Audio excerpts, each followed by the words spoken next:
خالق کائنات جل جلالہ نے ارشاد فرمایا بے شک آسمان اور زمین کے بننے رات اور دن کے آنے جانے میں یہ کشتیاں جو سطح آب پر چلتی ہیں جو لوگوں کے نفع کے لیے بنائی گئی ان میں آسمان سے جو بارش برستی ہے اس میں یہ زمین میں نظر آنے والے مختلف طرح کے چوپائے مختلف طرح کے جانور ان میں ہوا کے آنے جانے میں اور یہ جو بادل آسمان اور زمین کے درمیان معلق ہے ان ساری چیزوں میں عقل والوں کے لیے نشانی ہے ان ساری چیزوں میں بڑی نشانی ہے اگر آپ غور کرتے چلے جائیے اور ان چیزوں کے بارے میں دیکھتے چلے جائیے کہ کیسی کیسی نشانیاں اور کس قدر عجائبات قدرت رکھے گئے ان چیزوں میں سب سے پہلے تذکرہ کیا گیا آسمان اور زمین کا آسمان اور زمین کے بارے میں ہم غور کریں نا آج کا دور یہ سائنسی ایجادات کا دور ہے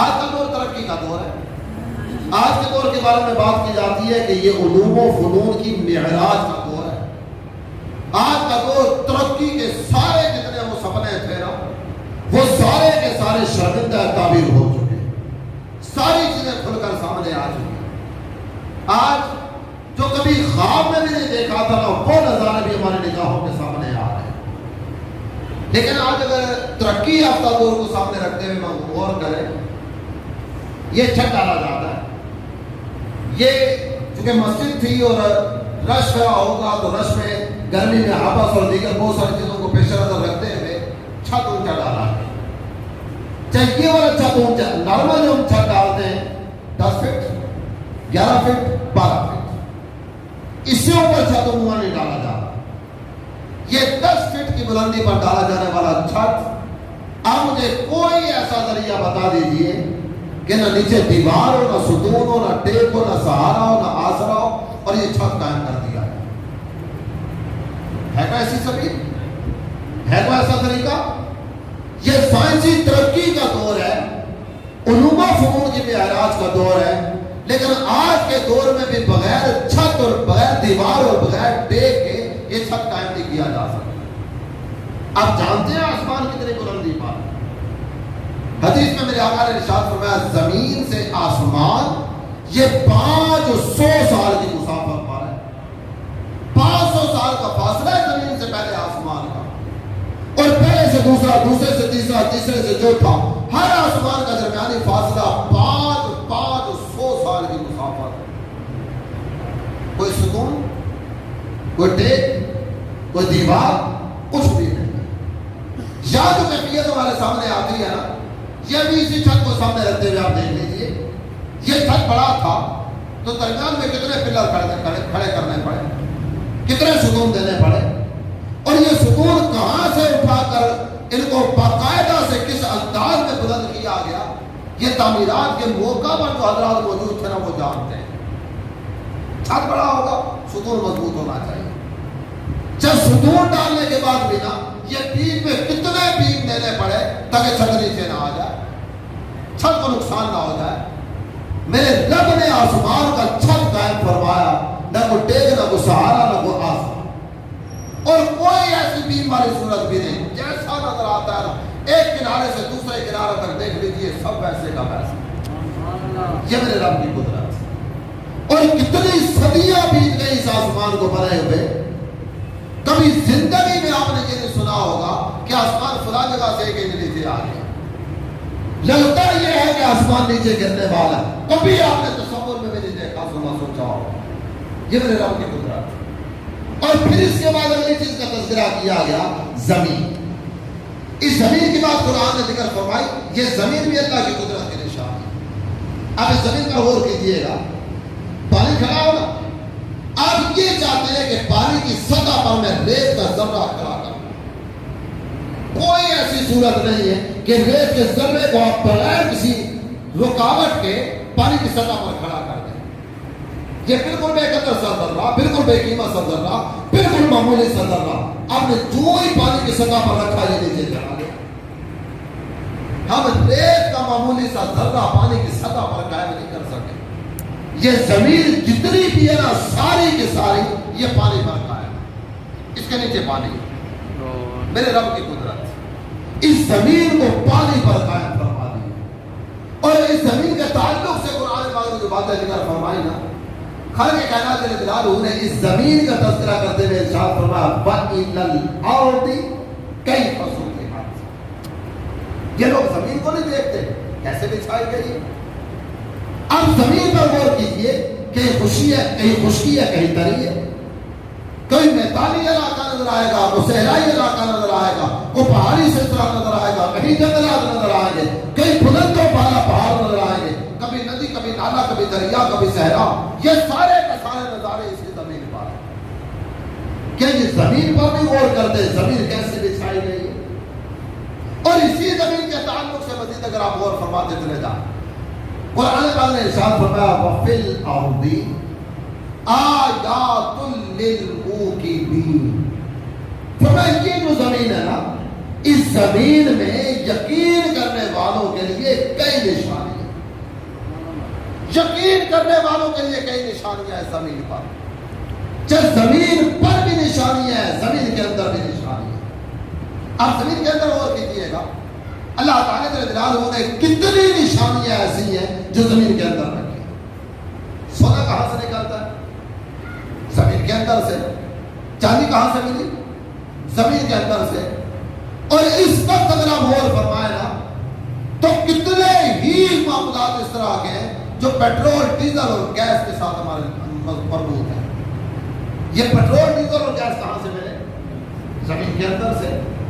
زمین سے پیٹرول نکلا، زمین سے گیس نکلی، زمین سے ڈیزل نکلا، زمین سے اتنا کوئلہ نکلتا ہے کہ پورے ملک کا انحصار بعض اوقات کوئلے کی کاموں پر ہوتا ہے۔ میرے رب کی کتنی قدرت ہے، کتنی قدرت کی واضح نشانی ہے۔ اور اس کے ساتھ ساتھ آپ غور کرتے چلے جائیے، ہماری زندگی جس کے ساتھ مربوط ہے نا وہ ہے پانی۔ پانی کہاں سے ملا؟ زمین کے اندر سے۔ اور اس زمین کے اوپر بھی اگر آپ غور کرتے چلے جائیں نا، اللہ تعالیٰ جل جلالہ نے زمین کے اوپر بھی کتنی نشانیاں رکھی، کتنی نشانیاں۔ اب ان نشانیوں کے بارے میں غور کرنا چاہے میں ایک مزید آیت کریمہ کا حصہ آپ کے سامنے تلاوت کرتا ہوں۔ اللہ تعالیٰ جل جلالہ نے ارشاد فرمایا وَفِي الْأَرْضِ قِطَعٌ مُتَجَاوِرَاتٌ۔ فرمایا زمین کے ٹکڑے یہ آپس میں ملے، زمین آپس میں ملی ہوئی ہے۔ آپ نے دیکھا ہوگا کہ بعض اوقات ایسا ہوتا ہے ایک زرخیز زمین ہے، آپ جو چاہتے ہیں اس پر اگاتے چلے جاتے ہیں، اور اسی کے ساتھ جو متصل زمین ہے نا وہ بنجر ہے۔ یہ زرخیز زمین ہے، یہ ساتھ بنجر زمین ہے، یا جو چاہتے ہیں اگاتے ہیں، یا جتنی بھی کوشش کر لینا کوئی شے اگانے میں ہم کامیاب نہیں ہو سکتے۔ یہ آپس میں ملے ہوئے ہیں، یہ زرخیز ہے یہ بنجر ہے۔ اور بعض اوقات ماہرین سے بھی مشورے کیے جا رہے ہوتے ہیں، میں مزرعت والوں سے بھی بات کی جا رہی ہوتی ہے، اور جتنے کو ٹوٹ کے بتاتا ہے وہ سارے کے سارے آزمائے جا رہے ہوتے ہیں، لیکن اس کے باوجود بنجر زمین بنجر کی بنجر رہتی ہے، کچھ بھی نہیں ہوتا۔ قرآن ارشاد فرماتا ہے اس پر غور کرنا، اس میں بھی قدرت کے نشان ہے۔ یہ دونوں آپس میں ملے ہوئے ہیں نا، جیسی بارش اس پر برسی ہے ویسی بارش اس پر برسی ہے، جیسی کیفیت اس کی ہے ویسی اس کی ہونی چاہیے تھی۔ جتنی بارش اس پر برسی اتنی بارش اس پر برسی، لیکن یہ زرخیز ہے یہ بنجر ہے، اس سے ہوتا ہی کچھ نہیں ہے۔ ہم نے بڑی تبودو کر لی لیکن اس پر کچھ بھی اگانے میں ہم کامیاب نہیں ہو سکتے۔ یہ اللہ کی قدرت کے نشان ہے۔ اور جو زرخیز زمین ہے اس زمین پر آپ غور کیجیے، اس زمین میں آپ نے اسی زمین کے مختلف حصوں پر مختلف جگہ پر مختلف درخت لگا دی۔ امرود کا پودا لگایا، سیب کا پودا لگایا، ناشپاتی لگا دی، یا دیگر 2-4-5 پھل اور لگا دیے۔ زمین وہی ہے، مٹی وہی ہے، مٹی کے ذریعے زمین کے اندر پائے جانے والے مختلف طرح کے اللہ تعالیٰ جل جلالہ کی قدرت کے نظارے، ان کے ذریعے یہ درخت پروان چڑھتا چلا گیا۔ مختلف پھل ہمارے سامنے آئے، جب یہ سارے ایک ہی زمین میں اگائے گئے تھے، سب کا ٹیسٹ ایک جیسا ہونا چاہیے۔ ان کی نشو و نما کا ذریعہ یہ مٹی بنی نا، ان کی نشو و نما کا ذریعہ مٹی کا پانی بنا، لیکن یہ سارے پھل الگ الگ ذائقہ ہمارے سامنے رکھتے ہیں۔ کیوں؟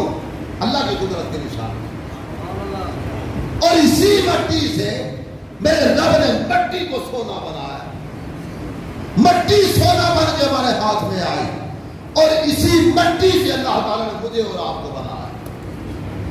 ادھر کیفیت کیا ہے, ادھر کیفیت کیا ہے. اور مزید اگر غور کرتے چلے جائیں, یہ گنا ہمیں حاصل ہوتا ہے کہاں سے؟ میرا زمین سے نکل آنا.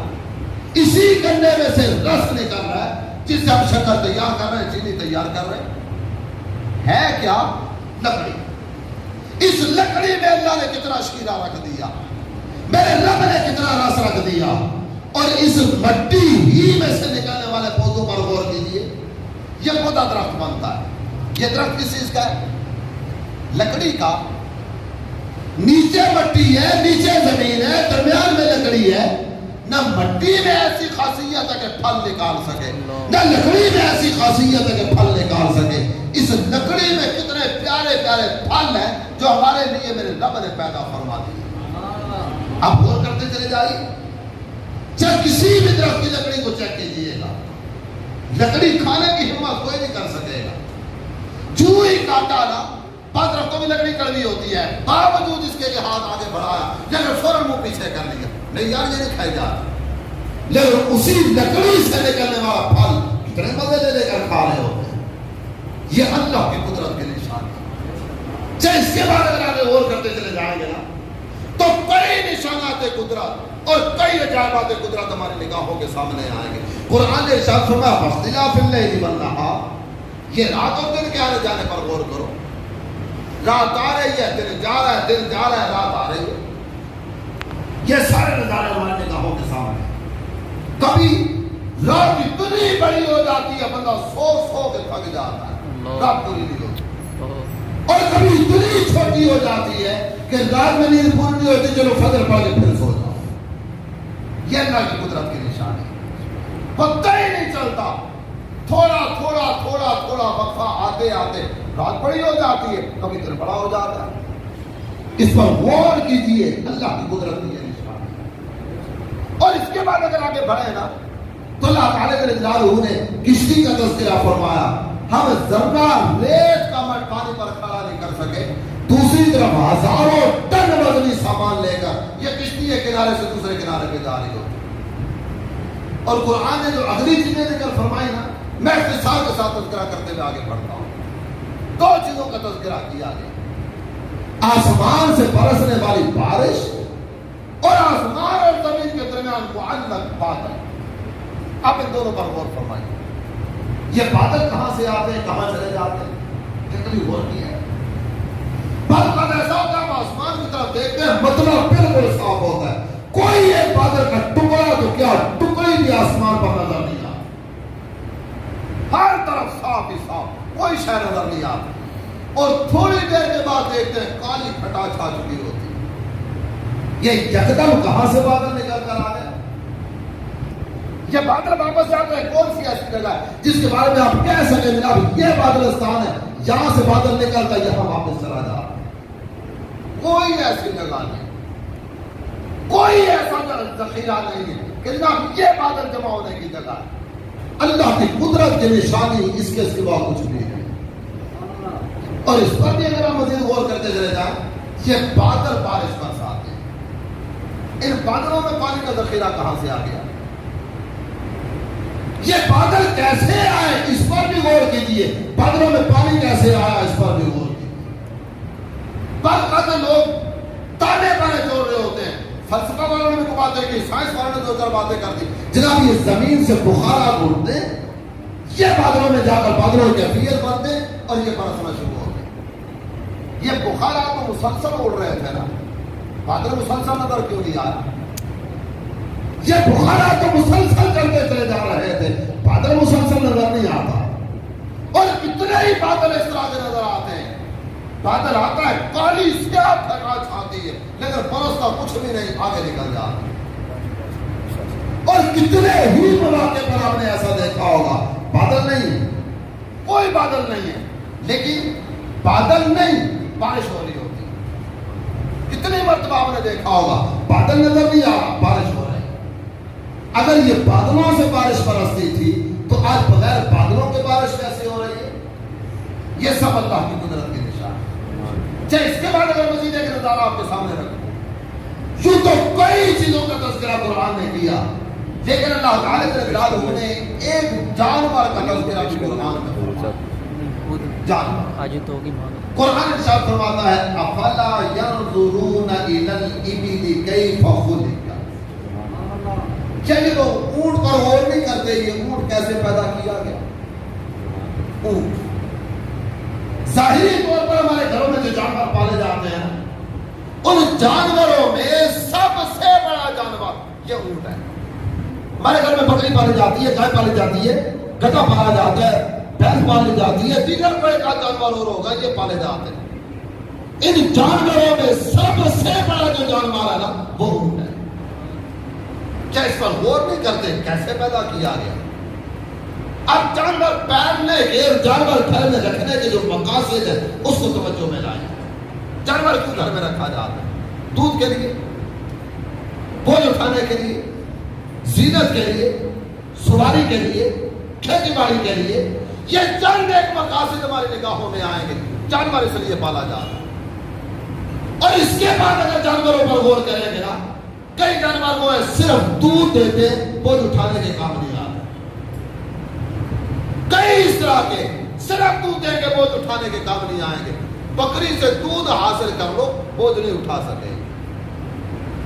اور کئی جانور اس طرح کے کھیتی باڑی کے کام آئیں گے، دودھ نہیں دیں گے، بوجھ اٹھانے کے کام آئیں گے، ان کا گوشت نہیں کھایا جاتا۔ گدھا بوجھ اٹھانے کے کام آتا ہے لیکن اس کا گوشت نہیں کھا سکتے۔ کوئی ایک کام کے لیے کوئی دو کام کے لیے، لیکن اونٹ پر غور کریں گے نا، جتنے بھی مقاصد کے لیے جانور پالا جاتا ہے وہ سارے کے سارے مقاصد اس ایک اونٹ سے حاصل ہو جاتے ہیں۔ یہ دودھ بھی رہتا ہے، بوجھ اٹھانے کے کام بھی آتا ہے، سواری کے کام بھی آتا ہے، کھیتی باڑی کے کام بھی آتا ہے، کھانے کے کام بھی آتا ہے، اور زیب و زینت کے لیے بھی رکھا جاتا ہے، خوبصورتی کے لیے۔ بعض اونٹ آپ نے دیکھے ہوں گے یا سنے ہوں گے کہ جو دو کوہان والے ہوں، کتنا خوبصورت لگتا ہے، آگے بھی کوہان پیچھے بھی کوہان، اور کتنے ہی نسلوں والے اونٹ ہیں، آپ دیکھیں تو دیکھتے رہ جائیں۔ کیا یہ اونٹ پر غور نہیں کرتے کیسے پیدا کیا گیا؟ جانور بہت بڑا ہے، بہت بڑا جانور ہے، اس کا کھانا، اس کا چارہ، اس کے لیے مالک کو کوئی لمبے چوڑے تکلفات نہیں کرنے پڑے۔ بھینس کے لیے اتنا تگودو کرنا پڑے گا، اتنا اہتمام کرنا پڑے گا۔ بھینس جو نا پورا پروٹوکول مانگتی ہے، ایک بندہ پورا اس کے لیے اتنا الگ کرنا پڑے گا پھر یہ گھر میں رکھی جا سکتی۔ اونٹ کے لیے کوئی پروٹوکول کی حاجت نہیں، کوئی لمبی چوڑی اس کی غذا نہیں ہے، یہ رستے پر چلتے ہوئے درختوں کے پتے کھا کر گزارا کر رہے ہیں، کوئی لمبا چوڑا اہتمام۔ اور اس کے بعد آگے دیکھیں گے نا، عام طور پر جو جانور ہیں ان میں اندازے کچھ اور ہوتے ہیں، اونٹ میں کیفیت ایک اور بھی ہے۔ وہ کیفیت کیا ہے؟ جب یہ ایک دفعہ کھا لے، ایک دفعہ سیر ہو کر پانی پی لے، اب 10-12 دن تک بھی کھانے کے لیے کچھ نہ ملے نا، یہ گزارا کر سکتا ہے۔ 10 دن تک پانی نہ ملے، اس کے جسم میں میرے رب نے ایسا نظام رکھ دیا، پانی ذخیرہ ہو جاتا ہے۔ جب جسم کو پانی کی حاجت ہوتی ہے، یہ اندر ہی سے پانی کا ذخیرہ منتقل ہوتا ہے اور جسم کی ضروریات کو پورا کر دیتا ہے۔ میرے رب نے یہ ذخیرہ اس کے اندر جمع کر دیا۔ کہ اس پر غور نہیں کرتے، اس میں بھی تو اللہ کی قدرت کی نشانی ہے۔ جو جانور بہت بڑا، کوئی لمبے چلے رسے باندھنے کی ضرورت پیش نہیں آتی، ہے بہت بڑا۔ بکرا میں قابو ہو جائے تو ہمارے ہاتھ نہیں آتا۔ یہ اتنا بڑا جانور ہے، اللہ نے اطاعت کا ایسا جذبہ رکھا ہے، چھوٹا سا بچہ نکیل پکڑتا ہے اور چھوٹا سا بچہ نکیل پکڑ کے آگے آگے جا رہا ہوتا ہے، یہ اس کے پیچھے پیچھے جا رہا ہوتا ہے۔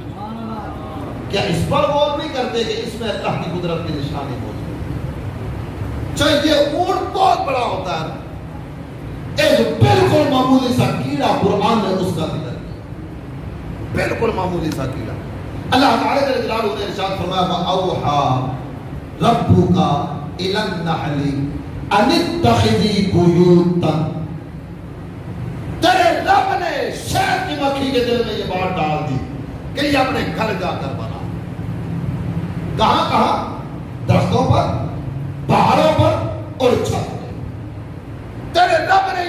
کے دل میں ڈال دی، یک نے گھر بنا. شہر کی مکی درختوں پہ چھتا بنا رہی ہوتی ہے، پہاڑوں پر چھتا بنا رہی ہوتی ہے، اور پرانے ادوار میں جو چھت ہے نا لکڑی کے، باقاعدہ سے ان میں بھی شہر کی مکھی اپنا چھتا بنا لیا کرتی ہے. تیرے رب نے اس کے دل میں یہ بات ڈال. کیا کبھی شہد کی مکھی کے چھتے پر غور کیا؟ آج ترقی کا دور ہے نا، سائنسی ایجادات کا دور ہے. اب مجھے کوئی ایک ایسا انجینئر بتائیے جو شہد کے چھتے جیسا چھتا بنا کر دیکھا، ایسا چھتا کہ اس کو دیکھ کر شہد کی مکھی سمجھے یہ میرا گھر اور اپنا مسکن آ کر بنانا. اس طرح کا ڈیرا جمع ہے. کیا کوئی ایسا انجینئر ہے جو اس جیسا چھتا بنا سکے؟ اس پر اگر غور کریں گے نا، یہ شہد کا اتنا بڑا چھتا ہے، مختلف سوراخ در سوراخ، سوراخ در سوراخ، خانے ہی خانے بنے ہوئے ہیں. یہ جو چھوٹے چھوٹے خانے نظر آتے ہیں، یہ اللہ کی قدرت کی بہت بڑی نشانی ہے. اب اس میں غور کریں گے تو یہاں جو ایک نظارہ آپ کے سامنے آئے گا نا، اس ایک سوراخ میں شہد کی مکھی میل فیمیل دونوں اپنی رہائش اختیار کرتے. اسی میں ان کے رہنے کی جگہ جو رس لے کر آتے ہیں نا، وہ بھی اسی سوراخ میں لا کر جمع کیا جاتا ہے. اور شہد کی مکھی جو انڈے دے رہی ہوتی ہے وہ بھی اسی میں، ان کے بچے نکل رہے ہیں وہ بھی اسی میں. سارے کا سارا سلسلہ، یہ پورا نظام زندگی اسی ایک سوراخ کے اندر جائے. اسی میں وہ جو رس جمع ہوا وہ شہد بھی بنتا چلا جا رہا. اور شہد پر ہم غور کریں گے نا تو شہد ہے لیکوڈ. یہ جو شہد کے چھتے کا سوراخ ہے نا، اس کے آگے دروازہ کوئی نہیں ہے، دروازہ بند کر دو شہد نکل نہ جائے، ایسا کچھ بھی نہیں. اللہ کی قدرت کی نشانی ہے، میرے رب کی قدرت کا نظارہ ہے. یہ بالکل اوپن ماحول میں نہ بارش اندر آتی ہے، نہ مٹی اندر آتی ہے، نہ گرد اندر آتی ہے، نہ ایک اور کیڑا مکوڑا اندر آتا ہے. اور جو شہد ہے وہ بھی اندر کا اندر ہے، وہ باہر ٹپکتا ہی نہیں. آندھی چلتی ہے، بڑے بڑے سان بورڈ گر جاتے ہیں. کبھی شہد کا چھتا گرتے ہوئے دیکھا؟ بڑی آندھی آئی تھی، چھتا نیچے گر گیا. یہ اتنے بڑے بڑے منو وزنی سائن بورڈ یہ زمین پر آ کر گر جاتے ہیں. یہ بڑی بڑی گاڑیاں بعض آندھی اس انداز میں آتی ہے، یہ بھی الٹ پلٹ ہو جاتی ہے.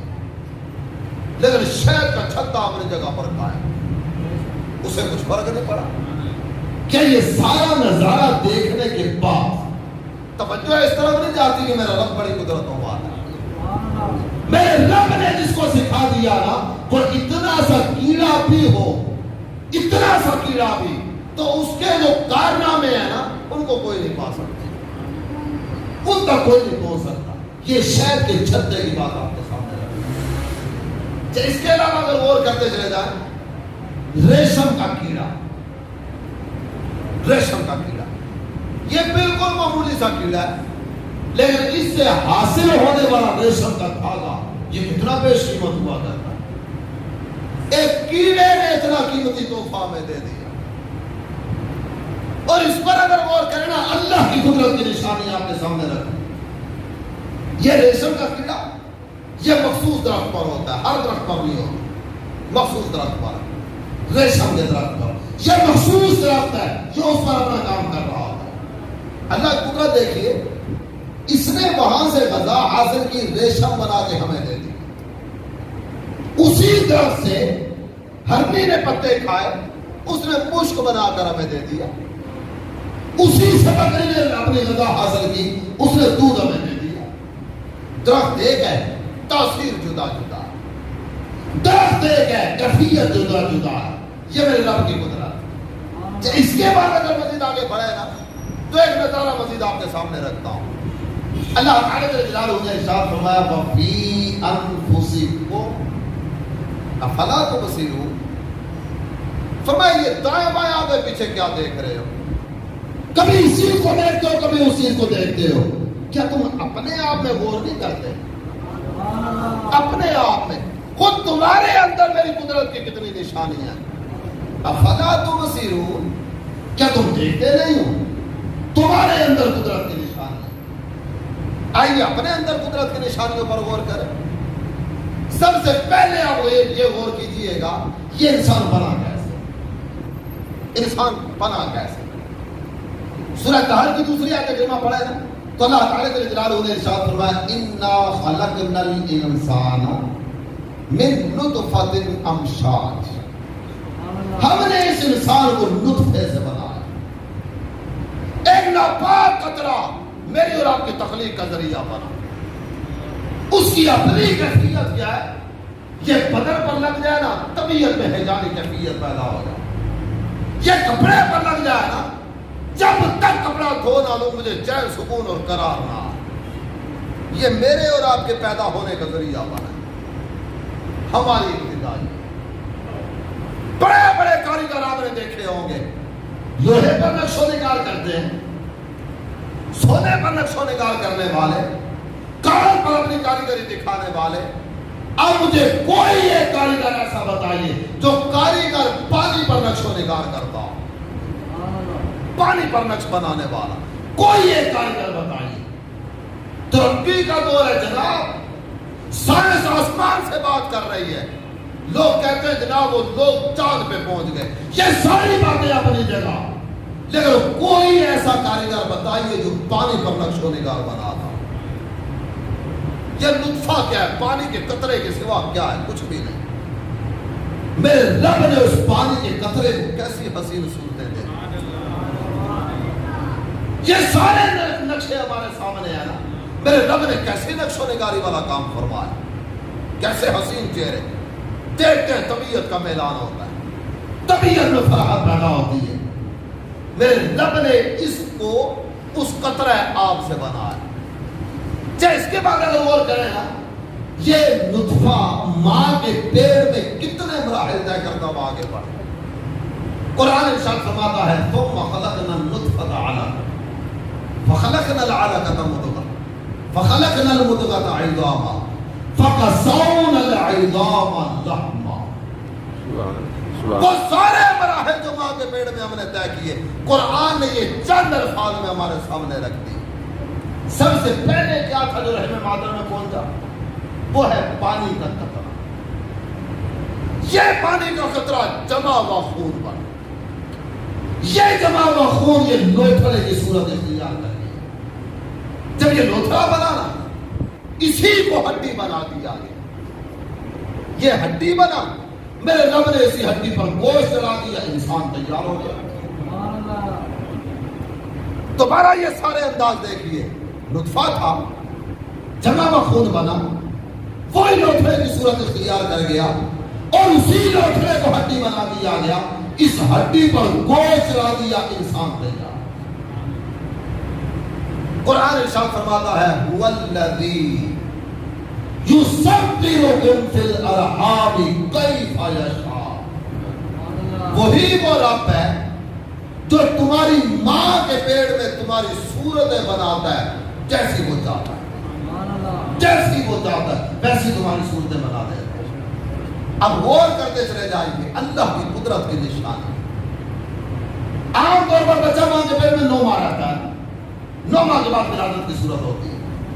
یہ 9 ماہ جو بچہ ماں کے پیٹ میں رہا نا, پہلے 4 ماہ اس کیفیت میں گزرے کہ اس میں جان نہیں. یہ انہیں مراحل کو طے کر رہا تھا. نطفہ تھا, جمع و خون بنا, لوتھڑا بنا, ہڈی بنی, گوشت چلا, سارا ڈھانچہ تیار ہوا. 4 ماہ, 4 ماہ میں نطفے سے انسان بن گیا. 4 ماہ اتنا بڑا کام 4 ماہ میں ہو گیا. اس کے بعد کیا ہوا, 5 ماہ تک بچہ اپنی ماں کے پیٹ میں رہا. 4 ماہ کا ہوا نا, ماں کے پیٹ میں 4 ماہ مدت گزری, روح پھونک دی. 4 ماہ ہماری مدت تھی, روح پھونک دی گئی. اب اس کے بعد 5 ماہ میں اور آپ اپنی ماں کے پیٹ میں اس حال میں رہے, ہم زندہ تھے. ہم زندہ تھے, ماں کے پیٹ میں 5 ماہ ہم نے اس کیفیت میں سانس بھی لے رہے, غذا کا انتظام بھی ہو رہا ہے, کھانا پینا بھی ہو رہا ہے, سارے کے سارے معمولات بھی چل رہے ہیں. ویسے پیٹ ایک پالش کا ہوتا ہے, ادھر سے دیکھ لیں یا ادھر سے دیکھ لیں, یہ پیٹ ایک پالش کا ہے. بچے کو جتنی جگہ چاہیے اتنا ماں کا پیٹ اتنا پڑتا چلا ہے، اور جو ہی ولادت ہوئی ماں کا پیٹ اپنی جگہ پہ آنا شروع ہو گیا۔ 5 ماہ تک ہم اس کیفیت میں رہے، ہم زندہ۔ ایک انداز آپ کے سامنے رکھوں، آج کل جو ہمارا انداز ہوتا ہے، ہمارا انداز ایک ہوتا ہے یار میں تمہیں کیا بتاؤں میں کس طرح کے حالات سے دوچار، روزی کے معاملات میں بڑا پریشان ہوں، پتہ نہیں کیسے گزر بسر ہوگی، بچے زیادہ ہو گئے، ان کو کھلانے پلانے کا انتظام پتہ نہیں کیا ہوگا، ان کی شادیاں بھی کرنی ہیں، بچی پیدا ہوتی ہے شادی نکاح کی ٹینشن شروع ہو جاتی ہے، اتنی پریشانیاں، بندہ جگہ جگہ جا کر نا یہ اپنی مصیبتوں کے رونے رو رہا ہوتا ہے، یار میں تمہیں کیا بتاؤں، پتہ نہیں میرے ساتھ کیا گزرے گا، یار پتہ نہیں میرے ساتھ کیا بنے گی، یار اگلا دن پتہ نہیں کس حال میں چڑھے گا۔ ہم اتنے پریشان ہوتے ہیں اور پریشانی کے رونے رو رہے ہوتے ہیں۔ میں ایک چیز کی طرف آپ کی توجہ دلاتا ہوں، میں اور آپ 5 ماہ تک ماں کے پیٹ میں اس حال میں رہے، ہم زندہ تھے، ہمارے رب نے ہماری روزی کا انتظام وہاں فرمایا، کہاں؟ جہاں کوئی بیرونی امداد نہیں پہنچ سکتی، باہر سے کوئی امداد پہنچانے کا انتظام نہیں ہے، میرے رب نے میری اور آپ کی روزی کا انتظام وہاں فرمایا، جہاں کوئی بیرونی امداد نہیں پہنچ سکتی تھی، میرے رب نے مجھے وہاں رزق دی ہے، تو کیا اتنی وسیع دنیا میں بھوکا مر جاؤں گا؟ کیا یہاں مجھے کچھ بھی کھانے کے لیے نہیں ملے گا؟ کیا میں ایسے ہی دنیا سے چلا جاؤں گا؟ مصیبتوں کا رونا رونے والے کو رب کی رحمت پہ نظر رکھنی چاہیے، رب کی رحمت پہ یقین کرنا چاہیے، میرا رب مجھے ایسے نہیں چھوڑے گا۔ قرآن پتہ کیا فرماتا ہے؟ 12ویں پارے کی پہلی آیت کریمہ، ارشاد فرمایا وَمَا مِن دَابَّةٍ فِي الْأَرْضِ إِلَّا عَلَى اللَّهِ رِزْقُهَا، زمین پر چلنے والے جتنے بھی جانور ہیں نا، جتنی بھی اللہ کی مخلوقات ہیں، اللہ نے سب کا رزق اپنے ذمہ کرم پر لیا۔ جب میرا رزق میرے رب نے اپنے ذمہ لے لیا، مجھے کس چیز کی ٹینشن، مجھے کس چیز کی پریشانی؟ جب میرے مقدر کا ہے نا وہ آپ نہیں لے سکتے، جو آپ کے مقدر کا ہے وہ میں نہیں لے سکتا، جو مجھ سے چلا گیا وہ میرا تھا ہی نہیں، اور جب میرے مقدر کا ہے نا وہ کسی بھی جگہ ہو وہ میرے پاس پہنچ کر ہی رہے گا۔ ایک تصور آپ کے سامنے رکھتا ہوں، ہو سکتا ہے کبھی آپ نے یہ نظارہ دیکھا ہو، ایک آدمی بیمار ہے، آخری وقت ہے، روح نکلنے والی، بعض اوقات گھر والے افراد دائیں آگے پیچھے بیٹھے ہوتے، یکدم بندے پر بے ہوشی کا دورہ طاری ہوتا، یہ بندہ بے ہوش ہوا، دانت آپس میں جکڑ گئے، جب دانت آپس میں جکڑے گئے نا ایک طرف سے آواز آتی ہے منہ کھول کے اندر پانی ڈال، بے ہوش ہو گیا، بے ہوش ہونا ٹھیک نہیں، منہ کھولا منہ میں پانی ڈال، اب دانت تو جڑ چکے، منہ نہیں کھول رہا، اب ہوتا ہی ہے ایک آدمی آگے بڑھ کر دونوں ہاتھ رکھ کے، یہ 2 آدمی آگے بڑھ کر ایک نیچے سے پکڑتا ہے دوسرا اوپر سے پکڑتا ہے، زور لگا کے منہ کھولتے ہیں، تیسرا چمچ میں دودھ مشروب شہد زمزم کوئی بھی چیز ہاتھ میں ہوتی ہے نا وہ لے کر آگے بڑھتا ہے، اس کے منہ میں ڈالتا ہے، بعض اوقات ایسا ہوتا ہے 2 4 5 چمچ پلائے، یہ پیتے ہی روح پرواز کر گئے، یہ پیتے ہی جان نکل گئے، پھر بعض اوقات میں بیٹھ کر باتیں کی جا رہی ہوتی ہیں، ابا جی نے 4 دن سے کھایا کچھ نہیں، بس وہ آخری وقت میں زمزم کے 4 چمچ مقدر میں تھے، منہ کھول کر ڈالے، وہ پیا ساتھ ہی جان نکل گئے۔ بات کرنے کو ہم کوئی بھی انداز اپنا لیں، لیکن جو حقیقت ہے نا وہ حقیقت یہ ہے کہ یہ آخری وقت آ چکا، جان نکلنے کا وقت آ گیا، آپس میں ٹانگ جکڑ گئے، بندہ بے ہوش ہو گیا، لیکن اس کے مقدر کا رزق ابھی باقی تھا جو اس نے لیا۔ اب 2 بندے پکڑ کے منہ کھول رہے ہوتے، تیرے مقدر کا ہے یہ بغیر جا کیوں ہے، پہلے یہ پی اس کے بعد جان، یہ تیرے مقدر کا بھی باقی ہے، جب تک وہ اپنے مقدر کا آخری قطرہ بھی حلق میں نہیں ٹپک گیا نا یہ بندہ دنیا سے نہیں گیا۔ جب میرے مقدر کا زبردستی منہ کھول کے بھی ڈال دیا جائے گا تو پھر مجھے کس چیز کی پریشانی، مجھے کس چیز کی ٹینشن، جو میرے مقدر کا وہ مجھے مل کر رہے گا۔ اس کے بعد اگر آگے بڑھے نا قرآن نے فرمایا تھا وَفِي أَنفُسِكُمْ أَفَلَا تُبْصِرُونَ، خود تمہارے اندر قدرت کی کتنی نشانی ہے، وہ قدرت کی نشانیوں میں سے ایک نشانی آپ کے سامنے رکھوں، قرآن ارشاد فرماتا ہے ومن آیاتہ، اللہ کی نشانیوں میں سے دو نشانیاں اس آیت کریمہ میں ذکر فرمائی گئی، واختلاف السنتکم والوان، اس کی نشانیوں میں سے تمہارے رنگ اور تمہاری زبانوں کا جدا جدا ہونا، یہ بھی ایک نشان ہے۔ ہمارے رنگ جدا جدا ہیں، کسی کا رنگ دوسرے سے نہیں ملتا، یہ اللہ کی قدرت کی نشان ہے۔ بعض قدم مذاق اڑا رہے ہوتے ہیں تیرا رنگ کالا ہے، بنانے والا کون ہے؟ اللہ۔ یہ اللہ کی قدرت کی نشانی ہے۔ آپ افریقہ میں جائیں گے نا، افریقہ میں اتنا لمبا قد بندے کا بھی یوں کر کے دیکھنا پڑے اور رنگ کالا سیاہ، قد اتنا بڑا اور اتنا طاقتور کہ ہم جیسے کو تو اٹھا کر یوں کرتے، اتنا بڑا قد، کالی سیاہ رنگت، طاقت، ہمت اور قوت پا۔ آپ انڈونیشیا چلے جائیں، قد اتنا سارا رنگ والا، بالکل پست قد ہے انڈونیشیا والوں کا، چھوٹا سا قد ہے گورے گورے رنگ، ادھر اتنا لمبا قد، کالا سیاہ رنگ، یا چھوٹا سا قد اور کیفیت کچھ ہو۔ اور اگر آپ یوکے یورپ چلے جائیں وہاں تو کالا نیلا پیلا سارے رنگ مل جائیں۔ یہ سب اللہ کی قدرت کی نشان ہے۔ زبانوں کا اختلاف، کہیں اردو بولی جا رہی ہے، کہیں پنجابی بولی جا رہی ہے، کہیں انگلش بولی جا رہی ہے، کہیں چائنی بولی جا رہی ہے، کہیں ڈچ بولی جا رہی ہے، کہیں کچھ کہیں کچھ کہیں کچھ۔ اس وقت دنیا میں بولی جانے والی زبانیں تقریباً 7,500 زبانیں، 7,500 زبانیں دنیا میں بولی جا رہی ہیں۔ یہ زبانیں بنانے والا کون ہے؟ کس نے زبان بنا دی؟ اردو زبان کا بانی فلان، پنجابی زبان کا بانی فلان، پیچھے کوئی چہرہ نظر نہیں آئے گا، اس کو بنانے والا فلان۔ میرا رب ارشاد فرماتا ہے کہ جو تمہاری زبانیں جدا جدا ہے نا، یہ بھی ہماری قدرت کی نشان ہے، اللہ کی قدرت کی نشان ہے۔ چاہے اس کے بعد اگر آگے بڑھے نا، بندہ اپنے چہرے پر غور کرے، یہ چہرہ ایک بالش کا ہے، چہرے پر اعضاء سب کے ایک جیسے، سب کے اعضاء ایک جیسے، ایک ناک، دو آنکھیں، کان اور زبان، یہ سب کے اعضاء ایک جیسے، چاہے ایک بالش چہرے پر ایک ہی جیسے اعضاء دیے گئے، لیکن چہرے آپس میں نہیں ملتے۔ صرف ناک کی بات کریں، سب کا ناک ایک جیسا نہیں، کسی کا سرائجی کی تلوار کی طرح، یہ ایک محاورے کے طور پر استعمال کیا جاتا ہے، نوک دار ناک، اور کسی کا بالکل چپکا ہوا، کسی کا وہ ناک اتنا چھوڑا کہ آتا منہ اسی نے کور کر لیا۔ یہ ساری کی ساری چیزیں نا، یہ اللہ کی قدرت کی نشان ہے۔ اس کے بعد آگے بڑھے نا، یہ چہرہ بھی ایک بالش کا ہے، یہ فنگر پرنٹ، یہ کیا ہے؟ اللہ کی قدرت کی نشان۔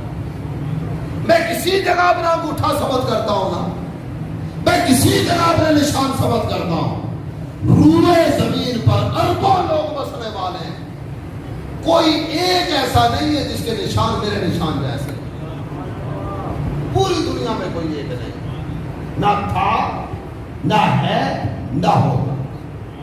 کیا یہ اللہ کی قدرت کی نشانی نہیں؟ یہ ساری نشانیاں دیکھنے کے بعد جو جملہ زبان بناتا ہے وہ جملہ ہے سبحان اللہ و بحمدہ، سبحان اللہ العظیم۔ میرا رب پاک، ساری تعریفیں اس کے لیے، میرا رب پاک ہے، بڑی عظمت والا ہے، جس رب کی قدرت کے اتنے نظارے ہماری نگاہوں کے سامنے۔ یہ بھی بہت ساری باتیں بیان نہیں کی، بہت ساری باتوں میں سے تھوڑا سا تذکرہ آپ کے سامنے۔ اس رب کی بندگی بجا لانے کی طرف کیوں نہ، اس کی عبادت کی طرف قدم کیوں نہ بڑھا، اس کی اطاعت کی طرف کیوں نہ، اس کی بارگاہ میں سجدہ ریزی اختیار کرنے کی طرف کیوں نہ، اس کی مان کر زندگی بسر کرنے کی طرف کیوں نہ۔ تو آئیے آج کے سنتوں پر اجتماع میں نیت کریں کہ آج کے بعد میری کبھی کوئی نماز قضا نہیں ہوگی۔ اللہ تعالی عمل کی توفیق عطا فرمائے، رب کریم ہمیں مسجد بھرو تحریک چلانے والوں میں سے بنا۔ آمین بجاہ النبی الامین صلی اللہ تعالی علیہ وسلم۔